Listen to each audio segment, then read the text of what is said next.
How important do you think it is to have a father or a father figure in your life? It's critical. You know, look, I'm blessed. You know, I think that, you know, my mom, she really was two parents. She would tell you she was two parents. She was mom and dad. But having a male role model in the home, there's almost no substitute for it. There really is no substitute.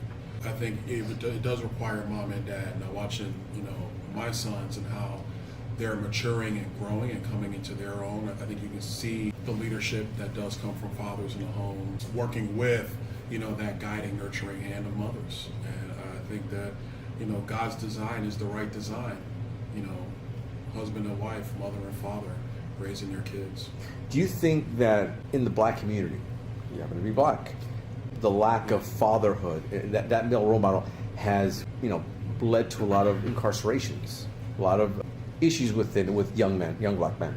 Yeah, in part I do. Because again, I think, you know, when you're young, there's nothing like the discipline of a father. We're seeing this in the classroom around the country in schools where you have more male teachers. It's actually the male students who are excelling more, paying attention more, actually following the code of conduct at the school because they see a male role model in their life. It may not be in their home, but in their life. So I think fatherhood is essential to a lot of that. But it's not just, you know, dealing with incarceration. I think it's also dealing with your trajectory in life.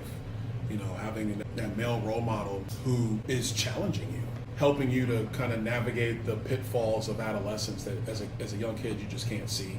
But somebody who has that experience can see it. And it's different from others. It's not a take away from others, but I think that fatherly role model really helps to set in part the self-image of a child, and then that helps to formulate their trajectory and